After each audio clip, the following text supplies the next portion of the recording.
Assalamu alaikum jama'a, barkanmu da warhaka. Barkanmu da sake saduwa da ku a cikin shirinmu na yau da za mu kawo muku new update akan Fi Network Lookups. Kamar yadda kuke gani yanzu Fi Network sun yi Lookups, sun yi sabon new update da zaka zo kana buɗe Fi Network ɗinka haka zaka ga inda suka rubuta ma Lookups ɗin nan. Gashi nan kamar haka. To kai tsaye yanzu bari mu nuna muku yanzu yadda abin yake. Zaka shiga cikin Lookups ɗin nan kamar yadda kake gani dama can ka riga farko ka yi Lookups percentage 90%, 50% ya danganta da yanayin abin da kake so kenan. 90% shine rabi kenan. In 50% ne kamar kana son kai 50%, 50-50 kenan. Zaka sa sati biyu kake so, wata nawa kake so, shekara kake so, shekara uku kake so, shekara nawa kake so. To nan duk yadda ka rufe ba dama ka canza shi. Wannan Lookups ɗin na biyu kenan. Shine kasa kun san an yi na farko, wannan an yi na biyu ne. Daga wannan in dai ka rufe ba za ka sake wani ka ce za ka wani caccanje ba, ko ka zo ka kawo wani abu da za ka ce ka yi da na sanin ka rufe kai ba ka so ka rufe ka bar shi kai wannan shekarun ba, ba ka tunanin za ka iya jiran shi wannan shekarun. To na abin da za mu fahimtar da ku a nan shine duk yadda ka sa to ba za ka taɓa canza shi ba nan. Kawai za ka bar shi ne a yadda ka sa yanzu.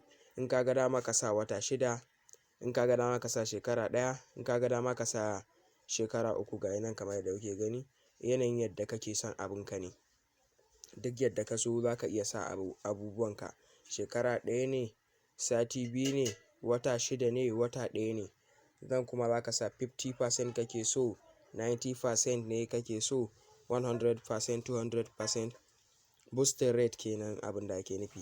To yanzu abin da ya kamata ka yi in dai kai ba wai irin mai matsuwan nan ba ne, kai dama ka sa ko wanda suke jira faka a ce an yi wannan sun juyo shi gaba ɗaya sun kama kansu. In baka da matsuwa za ka ɗan iya sa kamar wata 6 abinka ka sa 90% ko 50% kamar yadda kuke gani haka. Za ka iya sa 96 month 50% ko ka sa 90% 1 year kamar yadda kuke gani haka. To ya danganta da yanayin yadda abin ka kake so kenan. To kamar nan mu dai nan abin da za mu yi amfani da shi za mu yi shekara 1 ne, za mu yi amfani da shekara 1 ne.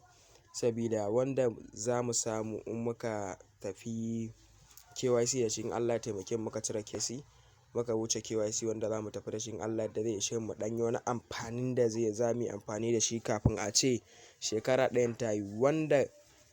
Wanda ka bari zuwa nan da shekara 1 za su yi ma boosting rate, za ka rika samun percentage akan hakan. Tun da lokacin za ka ga sun rufe mining ɗin yanzu sai kai kwana 1, kwana 2 zuwa kwana 3 sannan za ka haɗa Fi Network guda ɗaya. Sabida abin muna sa ran insha Allah ya taho ne.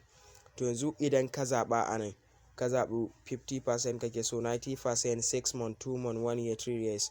Sai ka in ka gama wanda kake so, mu wanda kaga za mu sa 90% ba 6 months za mu sa ba 1 year. In ka gama sai ka zo nan kenan. Gashi nan da kuke gani increase commitment sai mu shige shi. In mun gama sai mun gama akan cewa mu ga yanda muke so kenan sai mu taɓa akai. Ya gani mun taɓa akai yayi mana successful. Bari in sake fahimtar da ku da yake ya ɗan mun in short. Gashi mun sa shekara 1. Gashi nan za mu shiga increase commitment sai mu taɓa akai. Muna taɓawa akai za ka ga yanan ya sama success lookup setting update. Kun gani kamar haka. To ya danganta ne. To mu yanzu mun riga mun yi saving kenan. Mu a haka za mu bar shi insha Allah zuwa lokacin da za a yi amfani da shi insha Allah komai namu ne daidai. Sannan kuma za ka kula da wasu abubuwa. Ya kamata a ce komai naka ya zamana ka yi verifying phone number, email, address, Facebook, password ɗinka komai a ce ya yi verifying successful insha Allah. To da an zo KYC baka da matsala, kuma ya kamata a ce ka tanaji karikitan KYC kafin a zo yin KYC. Yanzu kuma kai tsaye za mu je muku yadda za ka yi setting ɗin application ɗin ka na Fi Network, ka ba shi allowing camera wanda in aka zo KYC dama ka san za ka ɗan musu bidiyo kenan. Za ka musu bidiyo akan yadda za ka yadda za ka yi KYC su gane kai ba robot ba ne. To kamar yadda kuke gani za ka shiga setting ɗin wayanka. In ka shiga setting ɗin wayanka sai mu nemo idan inda aka rubuta apps and notifications, sai mu shiga app and notifications. Kamar yadda kuke gani gashi nan sai mu shiga, zai kawo mana apps haka, sai mu danna ga guri nan da aka rubuta see all apps, sai mu taɓa kan shi. Zai ɗan yi mana loading. In ya mana loading sannan za ka tafi ƙasa, ka tafi ƙasa sai ka nemo application ɗinka na Fi network. Ga application ɗinmu nan na Fi network kamar yadda kuke gani haka, sai mu taɓa a kan shi. Bayan mun taɓa a kan shi ga yanda aka rubuta permission, sai mu shiga yanda aka rubuta permission. In muka zo inda aka rubuta permission za ku ga guri nan kamar haka. Kun ga yanzu wannan a kunna muka same shi, sai ka taɓa, sai yanzu in kai ya kawo ma haka ne a kashe, sannan sai ka danna wannan ya kunnu kenan kamar yadda kuke gani. Sai mun gama sai mu fito. Bayan mun fito sannan sai mu sake fitowa back. Bayan mun dawo back sannan sai mu dawo kan application ɗinmu Fi browser kamar yadda kuke gani ga Fi browser nan, sai mu taɓa kan Fi browser.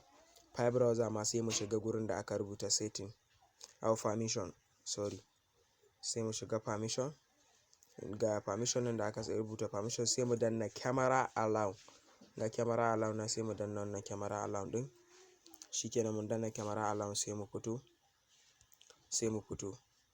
Shikenan to yanzu mun gama saita application ɗinmu na Fi network, mun gama saita komai. Insha Allahu daga zaran kayi wannan da dan Allah komai zai yi daidai da yadda da zaran an saki KYC baka da matsala, ka gama saita komai. Sannan kuma magana daga ƙari don Allah muna roƙonku, idan wannan shine farkon zuwanka wannan channel ɗin, muna roƙon ka danna mana alamar subscribe, sannan ka danna alamar ƙararrawa ta yadda da an saki sabon shiri kai tsaye YouTube za su sanar da kai na wannan channel ɗin Crypto Business Channel. Na gode.